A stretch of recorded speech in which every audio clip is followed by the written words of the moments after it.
Yay. Love when technology works. Hello, replay viewers. Stick around. This is going to be a really fascinating conversation because this is a fascinating person I've had the privilege of getting to know the last couple of years. So, this is my official intro for this week's guest.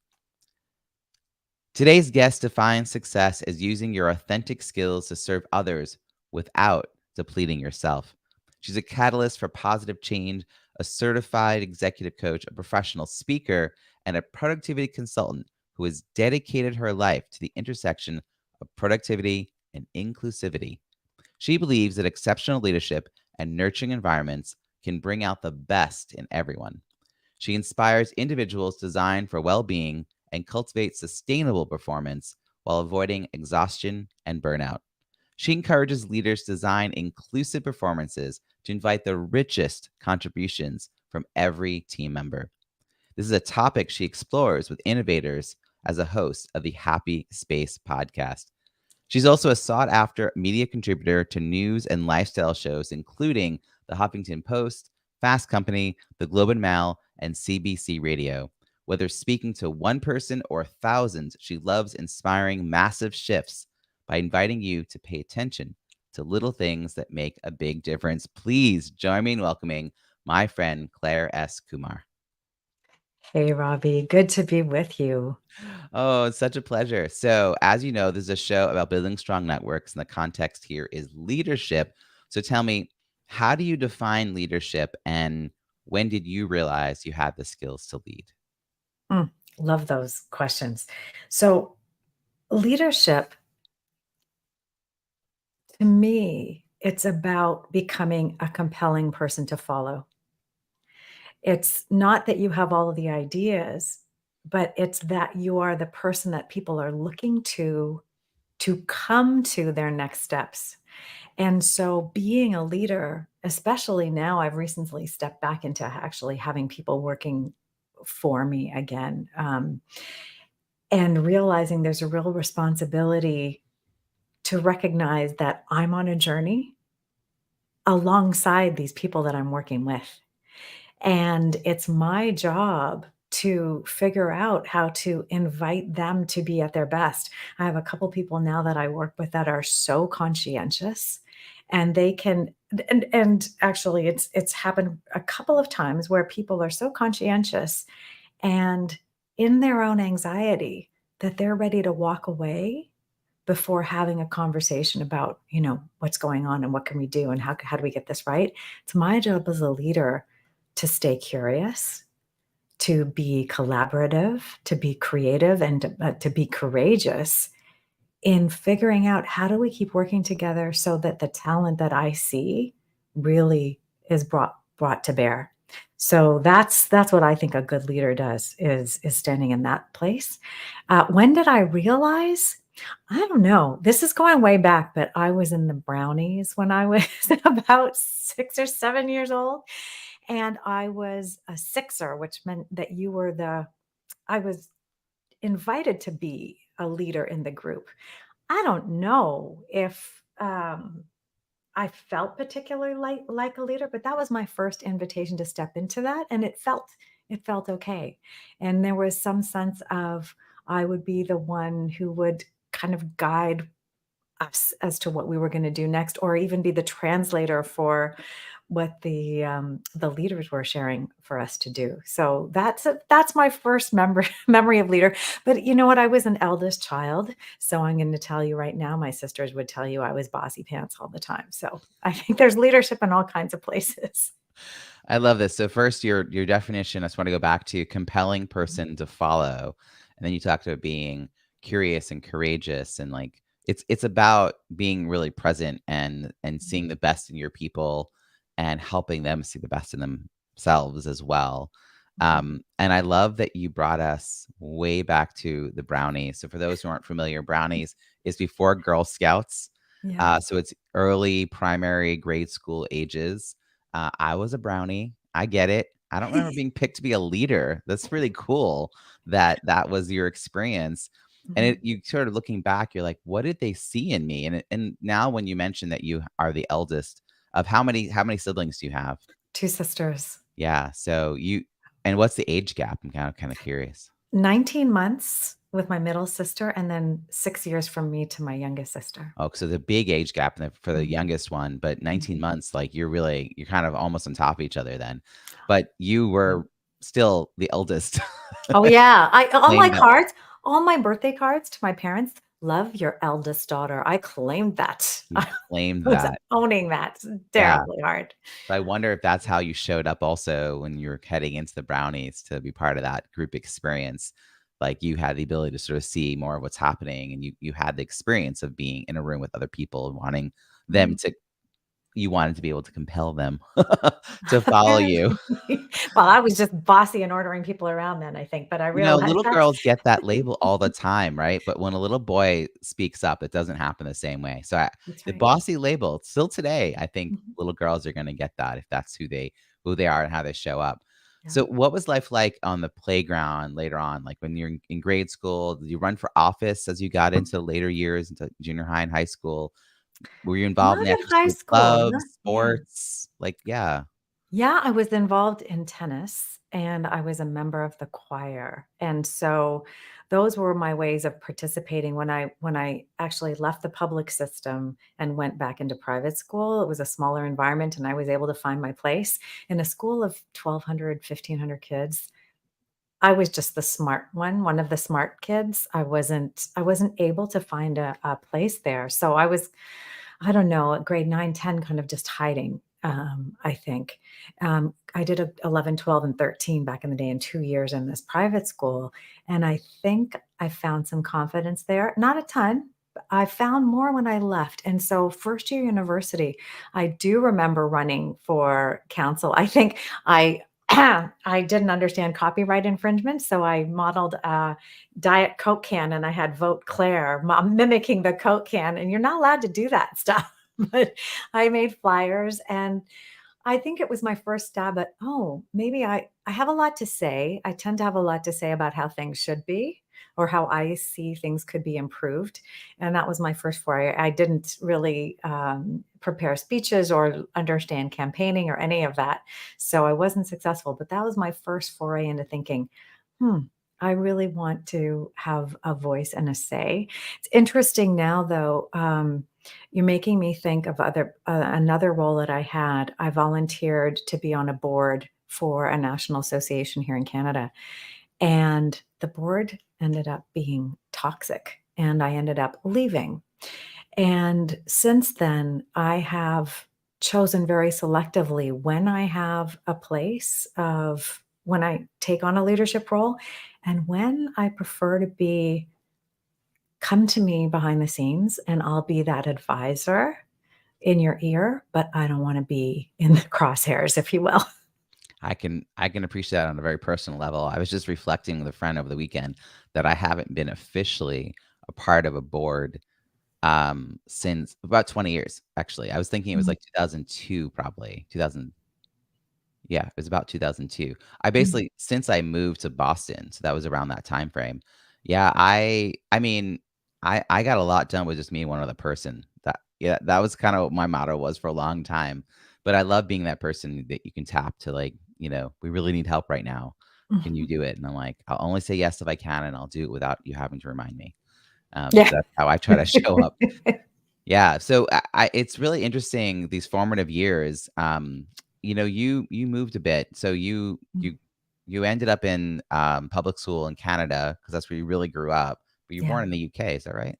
I remember. Yeah, yeah, back in the UK and went to a nursery school there and came to Canada for kindergarten, essentially. Mm. So, I remember being in London, Ontario for 6 months, Hamilton, Ontario for 2 years, Chatham for 4 years, and then over to a boarding school in England. So, 10 different schools growing up, which changes you for sure. Yeah, so I was bringing it up because I didn't know how many it was, but it sounds like Mhm. the need to keep trying to find yourself and find your people is like a recurring theme, right? Yeah, I remember by high school, I thought, "Okay, when I switch now, I'm gonna be that quiet, wise girl that when she says something, everyone's gonna say, 'Oh, she's saying something.'" Never worked. I've always blurt things out. As soon as I think of them, I'm working on that continually.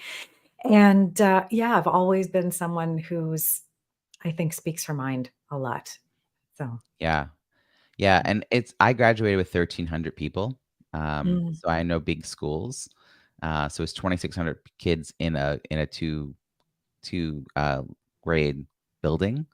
wow. So you can get lost Yeah. if you want to, and you can form big groups of friends if you want to. It's like it kind of trains you for life because out in real life, like that's what the workforce is like. It sounds like you did go Mm. to university. Now, at 12 years old, did you have a sense of what you wanted to be when you grew up? Was there a clear path ahead?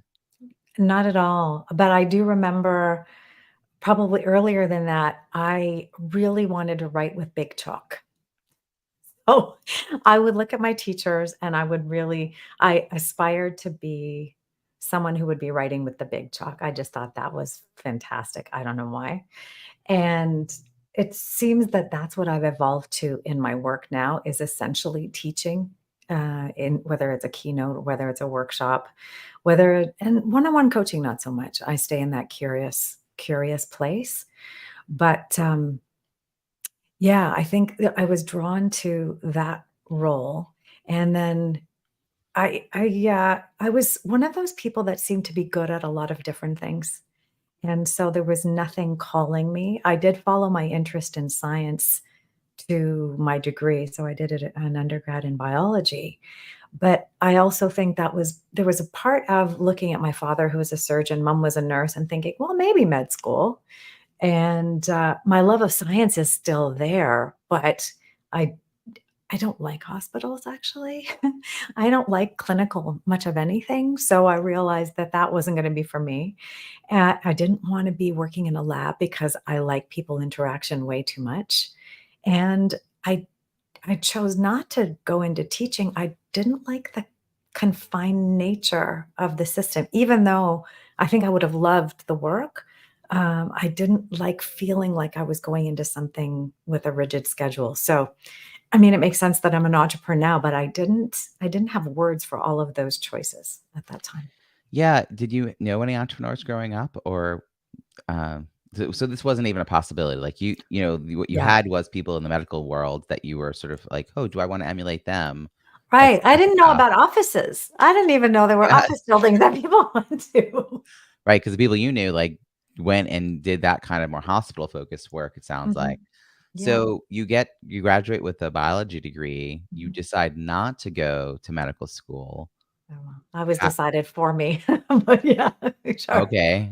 Yeah, I How do wouldn't you have had the decide what's marks to get next? in. Like, where do you go next? Do you So, yeah, great question, and I refer to this a lot. I was sort of like, "What do I do now?" And I still refer to this book and refer clients to this book, "What Color is Your Parachute?" I have my 1998 version still because I loved it. It was a lot of self-reflection and looking at what I had an intrinsic motivation and curiosity to learn. So science made sense because I still am nerding out on science. But I realized I have a blend of a creativity and analytical thinking. And when you look at work that involves both of those skills, one of the options that comes up is marketing. And so I decided then to pursue a program, and I went to Wilfrid Laurier University in Waterloo for a business program. And that's when I was like, oh, professors who speak English as a first language. That was amazing. I could understand everybody easily. And to me, it was like, this is easy. This is common sense. This is like nothing was conceptually difficult in the courses that I was doing, which was different than biochemistry and organic chemistry for me. And I really loved the idea of marketing, and then chose to work in that profession for quite some time.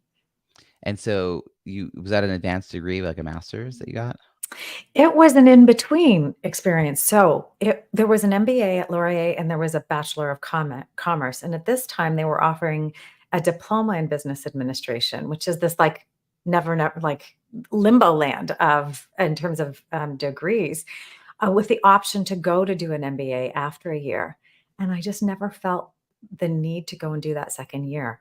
But it's interesting because it's a DBA, like a diploma in business admin, which is interesting because when companies were recruiting for business students to look for their next employees, they weren't looking for diploma in business students. So I was dating somebody then who was a computer engineer at Waterloo, and he's like, "This is in the back back in the day, nothing electronic, right? Go sign up on the board for an interview," right? So I went over to Waterloo, which is just steps down the street, and I signed up for interviews, and I actually was then hired by Nortel, which was a cream of the crop then tech company in Canada. And so you gotta swim against the current, find a different path sometimes, and that was I mean, I still owe him great thanks for that suggestion. I wouldn't have thought of it. No imposter syndrome then. Sure, I'll sign up. But I remember being interviewed.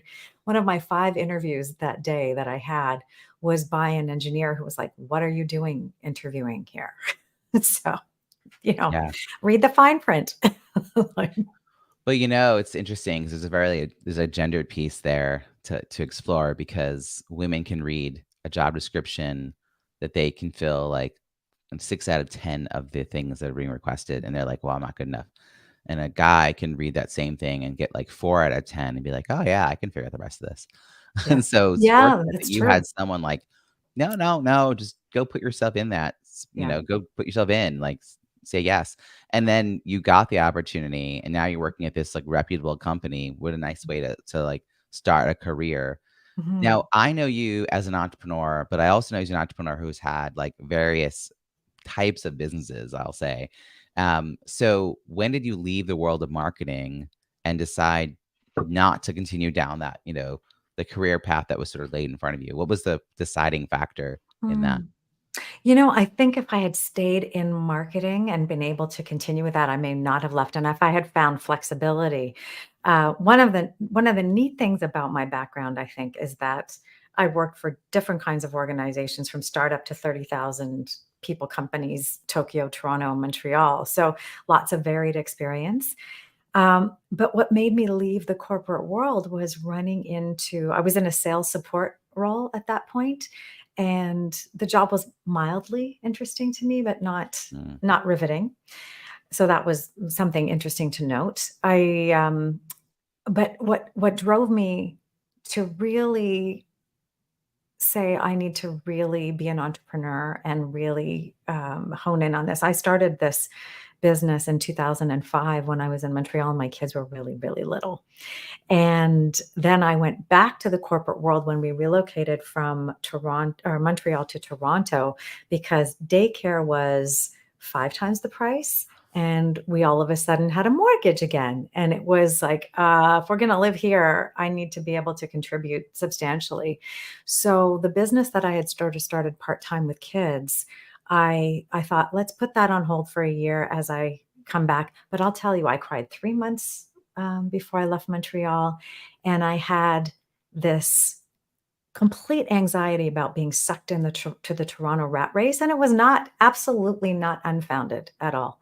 I was able to negotiate 4 days a week, but those were 4 days that I was ultimately mandated to be in the office when 90% of my job is on the phone. And, so I found that exceedingly exhausting, and it's interesting, I didn't have any language around sensitivity at that point, and the fact that I was exhausted by the construct of work and what I needed to do. Totally on board to be there. I made an offer, "I'll be in 50% of the time, and for any meeting you need me." Not good enough. Out. So I negotiated my way out of that and realized, I mean, I was trying to have this autonomy that just wasn't on the menu in that office environment, despite the fact that they'd sold the technology to help you work from home and all of that, it's a little ironic. I remember pitching to Canadian news media. I think I might have a story. The telecom company that sells this equipment and tries to sell it to their customers to enable remote work denies work from home. They're like, "You're just a complainer." There's no story here. Last year, several radio interviews exactly on the topic of remote work and flexibility. So I'm really thrilled with what's happening now. And you were a pioneer. I mean, you were ahead of your time in a lot of ways. yeah. I interviewed someone who I think the word highly sensitive is the right word. She really leaned into the word introvert. And when I think about her description, she couldn't stand the overhead lights. Mhm, Like, there like by the time her commute took a lot out of her, mhm. and then she would get to the office and the overhead lights, the fluorescence would just like zap out all of her energy. So Yeah, that to me that's not just like introvert, extrovert, where do you get your energy? How do you replenish? That's yes. the stimuli in the environment is just impacting you in a much deeper way. And I want to make sure I'm getting my definition well. How Mhm. would you describe highly sensitive people? Like it's obviously going to affect each person different, but what would be a good if someone's listening to this and being like, wait, that could be me. What Oh, are yeah. some things you would describe that would help people say, "Oh, wait, that is me?" Yeah, I'll give you my breakdown of high sensitivity, the SEED model, so it's easy to remember. I just do wanna say, though, that, high sensitivity, first of all, it applies equally across the population, across gender. There's no, weighting one way or the other, but it's interesting in terms of introversion and extroversion, 70% of highly sensitive people are introverted, so taking or finding more energy with less people around versus extroverted, that's 30%. So coming to the SEED model, SEED stands for sensitivity to stimulation. And so that's your nervous system is noticing everything. It's on and in a very stimulating environment, it's exhausting.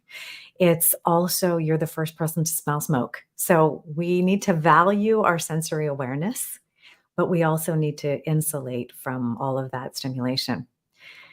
Another gorgeous point. With every one of these, there's with these elements, there's a real advantage to be proud of, and there's a challenge to kind of design around if you can.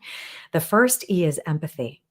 So we are the people that will immediately be tuning into what somebody else is feeling and feel that. We are going to want to take care of people. We will be the first person to look after and reach out to take care of someone.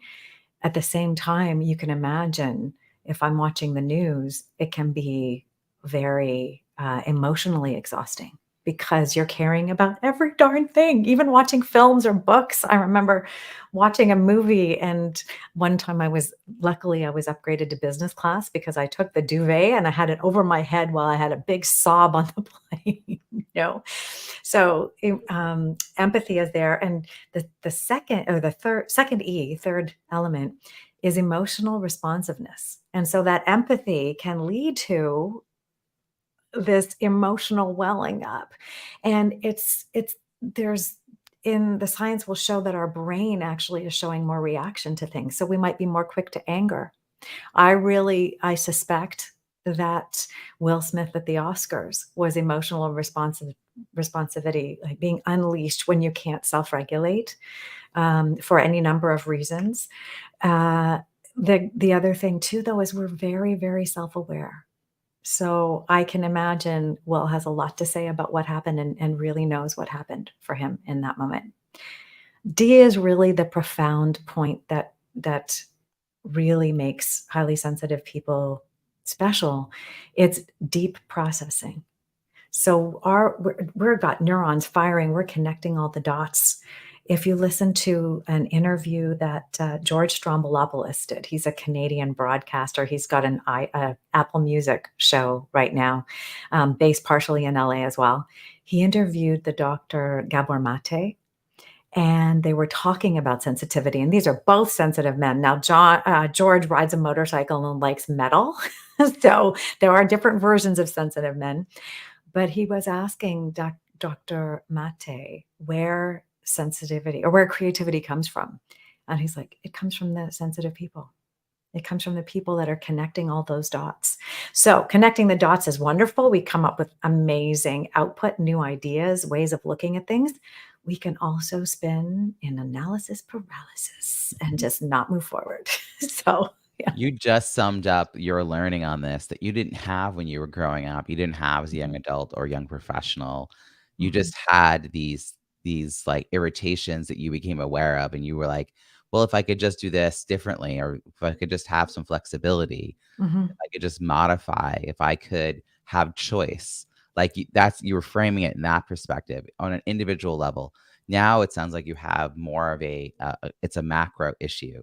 It's a systems level Mhm. response, right? Because you are the individual who is being impacted, but now that you realize that there's a large percentage of people who don't realize, and I always think of is when we adjust for the needs of the individual people, like who we think of as sort of on the outer edges, we Mhm. all benefit.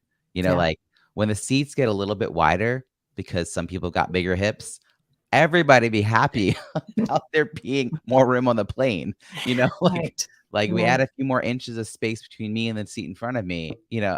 I'm not the person who needs all that extra space, but Yeah. I'm also happy to have the extra space. So I feel like you really had to live your way through to this. And of course, looking back, it all makes sense. But when you were trying to find your way after you realized that the job part wasn't going to work, like the Mm. JOB in an office four Mhm. days a week, how Mhm. did you pick a next path? Like, what was the next Oh. thread for you, and who helped you figure that out too? Because is that when you stepped off of the more career path and went more into the entrepreneurial way? Well, I think, I was blessed in Quebec when I had my daughter, so it was my 2nd child. They had far more generous, maternity leave and also not maternity leave, but the childcare on offer was subsidized by the government. So I ended up paying $7 a day for daycare. And when my daughter was 19 months and highly independent, but without words, I now know I could have taught her signing and I would have had I known. I needed to share her. So I needed to share her with someone else for a few hours a week. And so I had her in daycare there for 3 days a week. And that gave me space and pause to reflect on what is it that I want to be applying myself to.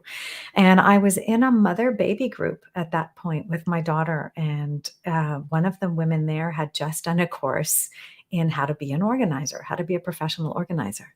And she came to one of our baby group meetings and she said, "Oh, I just did this thing. It is not for me, but you, this is for you." Absolutely.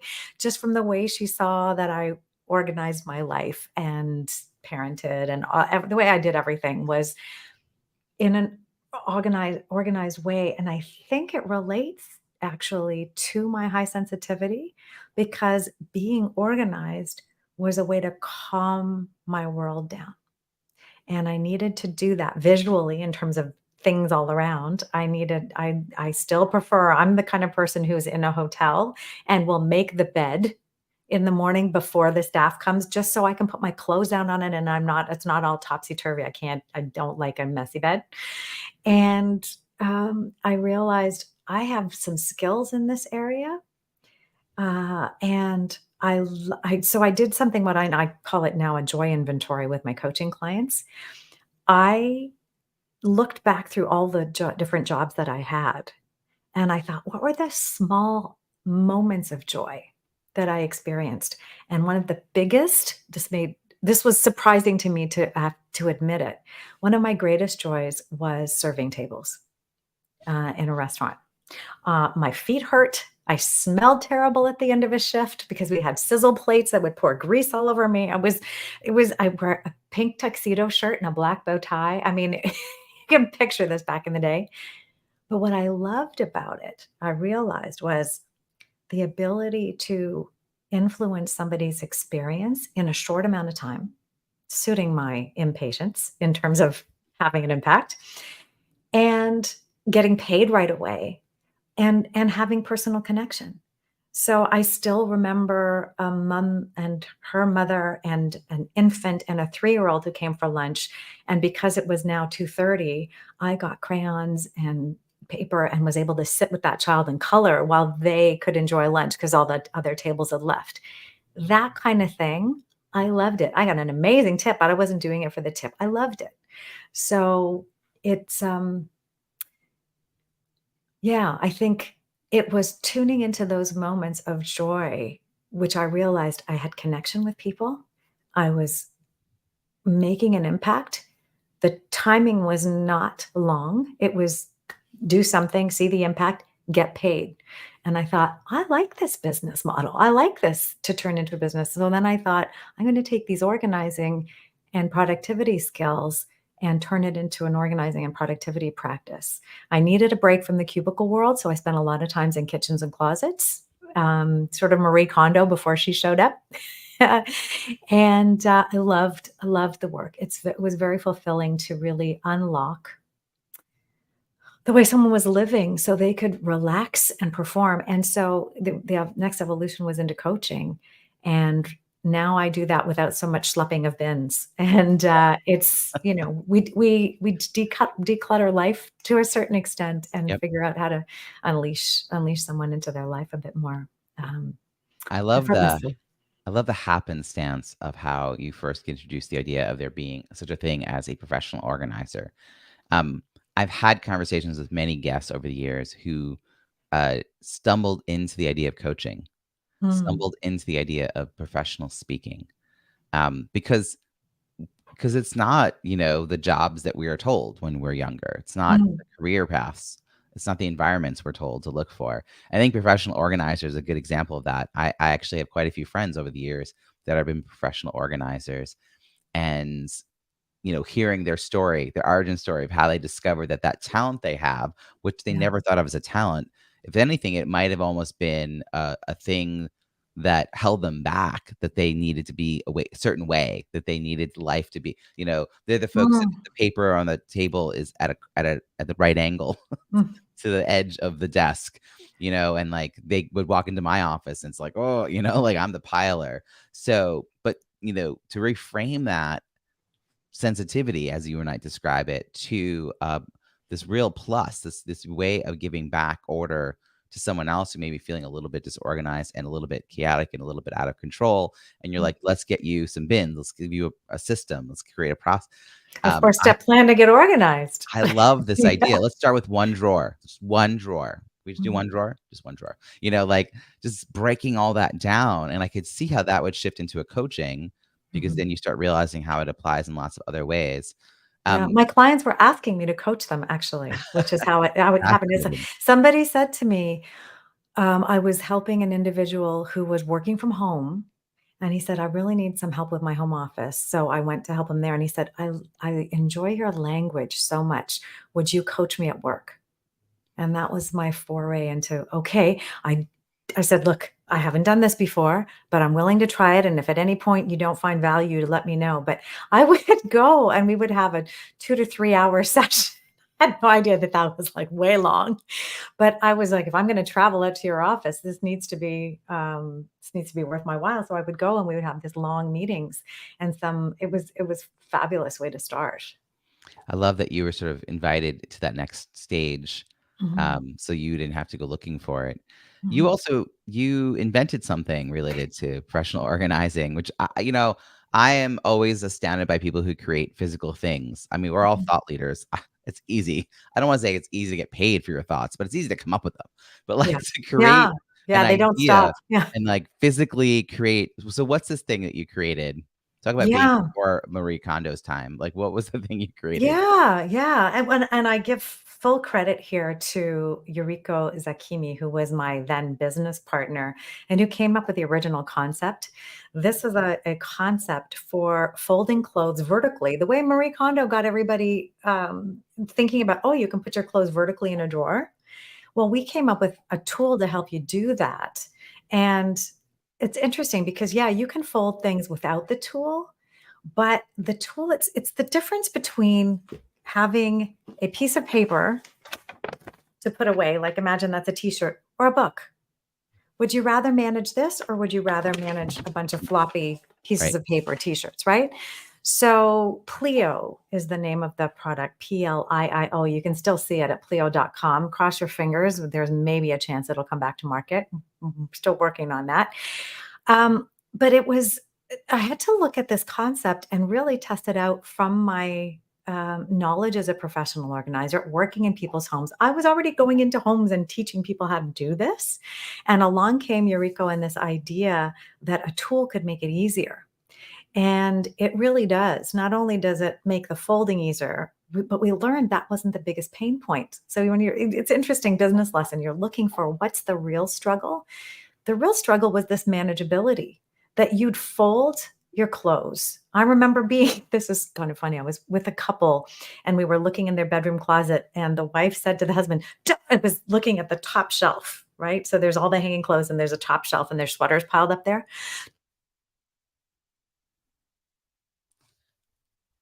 Oh, Oh, I lost your audio for a second there. There. Oh, is it you're back. back? You're back. Yeah. So what Okay. did she say? So she said, "Don't touch don't touch that shirt or that sweater because I just folded it." Imagine that you have clothes that are off limits because of when they were folded. Like the concept is nuts, right? So this tool, when you fold around a Pleo filer or piler, those were my sort of borrowing from paper management and taking it into the closet. When you do that, the structure there means you can have a pile of 8 sweaters. You can lift them all up, take one out, put them down, nothing messed up. You can use your full wardrobe. So whether it's in a shelf or a drawer, you now have it folds right, stays neat. It just So, sounds like you were listening to the pain points. You were looking beyond the more obvious common complaints for the thing that mhm, was really slowing people down. mhm. And I again, taking something physical from an idea to a physical form is to me a pretty amazing. I almost did an Yeah. entire podcast on this. So really excited. But then you continued on. When did HSP highly sensitive people sort of become more of your message? Like you're Mm, doing the organizing, you're doing the coaching, you're yeah. living your life. How did you how did you end up in this current iteration? Like now you are Mhm, the thought leader who's sharing ideas, sharing content, hosting a podcast, working on mhm. books, all this good stuff. So how did that start to transform? So I think I'll just say I learned about the trait, I'm thinking it's about 8 years ago now, and so I had to understand my relationship to it for a while, and then I started to realize how profound it is once you understand this, to use it as a design parameter in your life. So, taking my product design, taking this kind of thinking and saying, "Wait a minute, if I'm gonna honor this, and it relates to my performance." It's sort of now weaving everything together and saying, if I understand my nature and how I am, my level of sensory awareness, amongst other things, I can now weave in productivity and sensitivity and understand like sensitive people are full of all these talents. How do we invite those talents to come out? I really believe we are, if we go back and we look at who are the creative people, who are the thinkers, there are such standouts. I mean, and the interesting thing is sensitivity is also apparent in many forms of neurodivergency. And neurodivergency essentially means non-typical ways of thinking and processing. And so one example is Richard Branson and dyslexia. I mean, there's an example of what a mind seeing things, right? And I love that he's become a champion for that and the association of dyslexia and actually doing great things, right? So I started to realize, first of all, that sensitivity was worth talking about in a really positive way. And thinking that when I started the podcast, which is just over a year ago now, that was going to be my big message.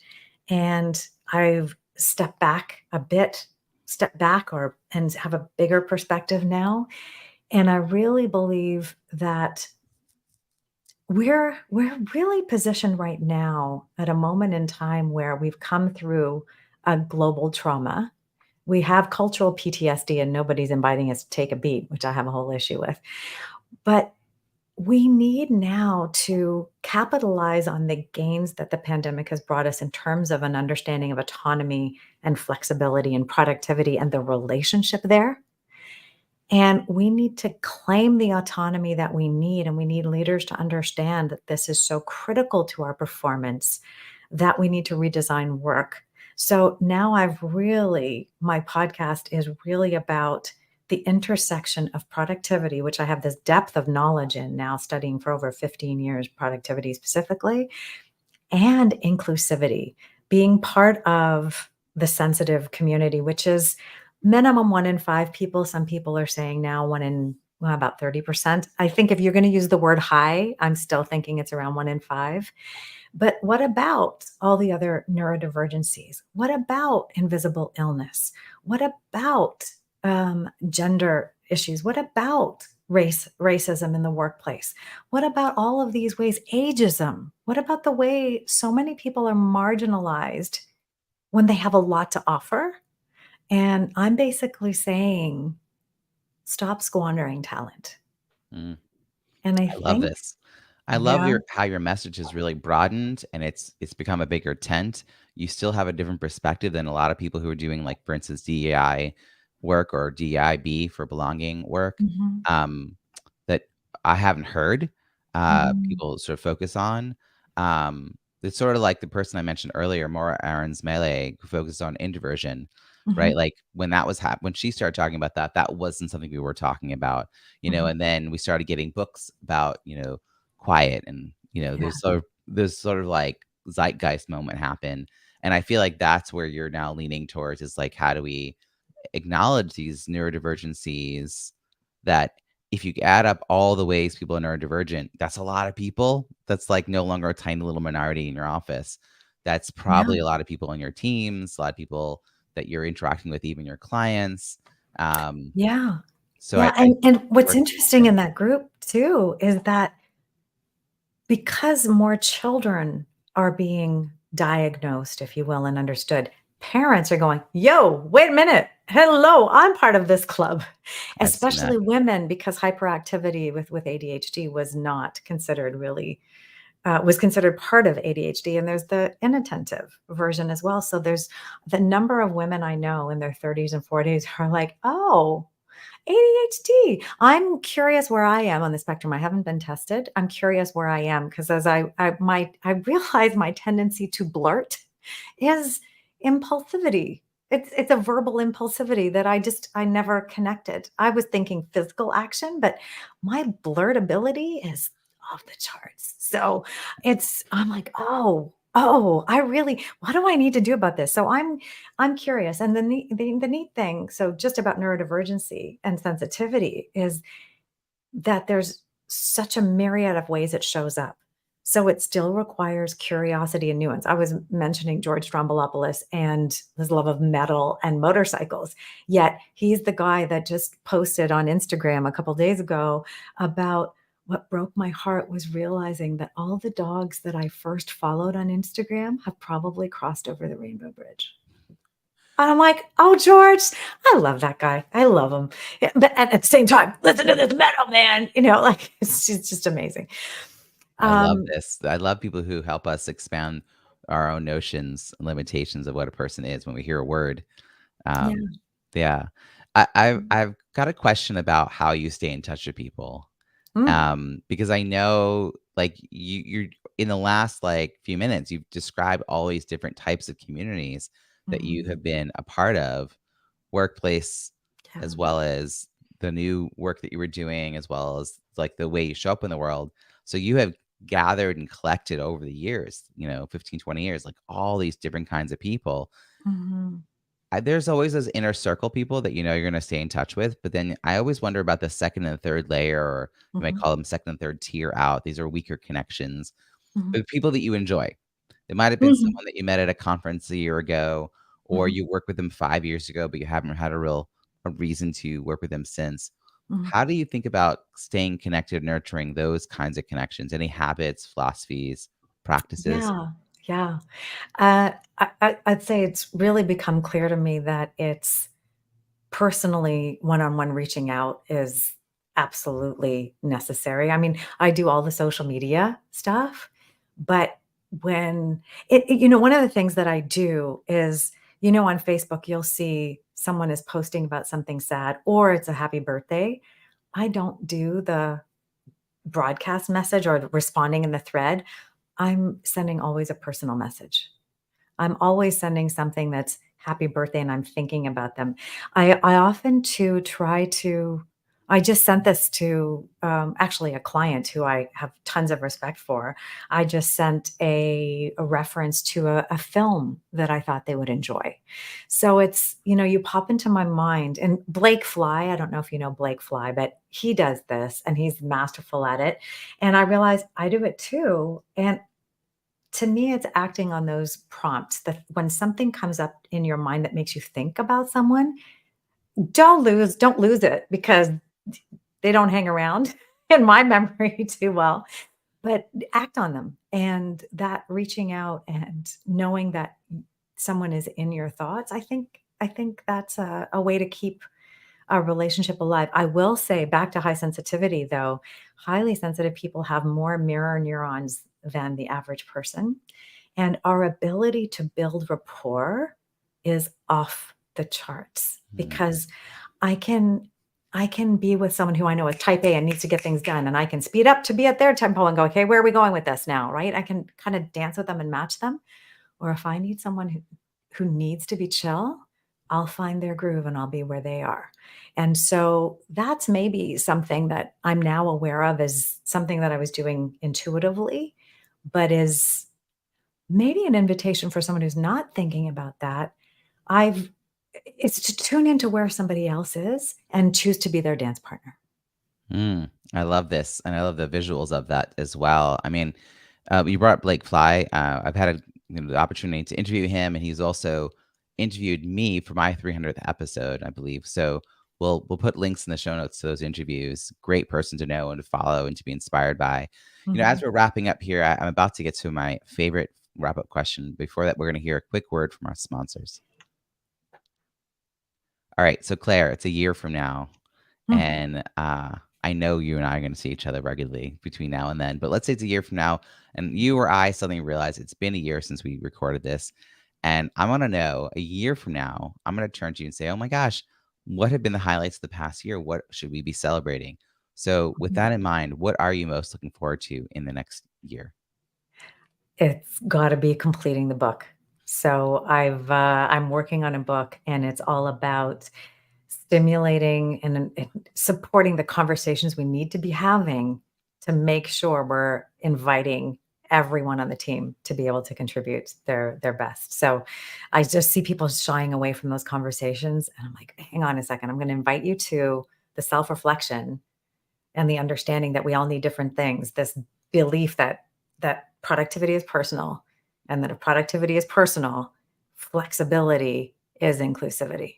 Like, I need that to be out in the world as a concept people get, and I really wanna be saying I've got amazing speaking opportunities to be that person not writing with chalk, but person leading the discussion, and inviting more leaders who are on the cusp listening to this and saying, "I know there's something here. How do I get there?" And that's what I'm gonna be so proud to be looking forward to is those stages. I can't wait to celebrate the release of your book and be on your launch team and help it get out in the world. Productivity is personal, flexibility is inclusivity. These are great ideas to wrap this conversation on. How can people find you and follow your work? Oh, thanks, Robbie. The easiest place to go is clairekumar.com. Claire, no I, so I joke, no third I, and Kumar as in Harold and Kumar. So now you know how to spell Claire Kumar, clairekumar.com. You'll find Happy Space, which is the podcast there. You'll find more about speaking. You'll find my little story about my life and see pictures of cats. Come get to know me there and on all the socials. I love hearing from people and your questions. It always prompts new content and a new problem solving. So I welcome hearing from you. Fantastic. We're going to put all the links that we've mentioned and you just mentioned in the show notes at ontheschmooze.com. Claire, thank you so much for joining us today. Thanks, Robbie.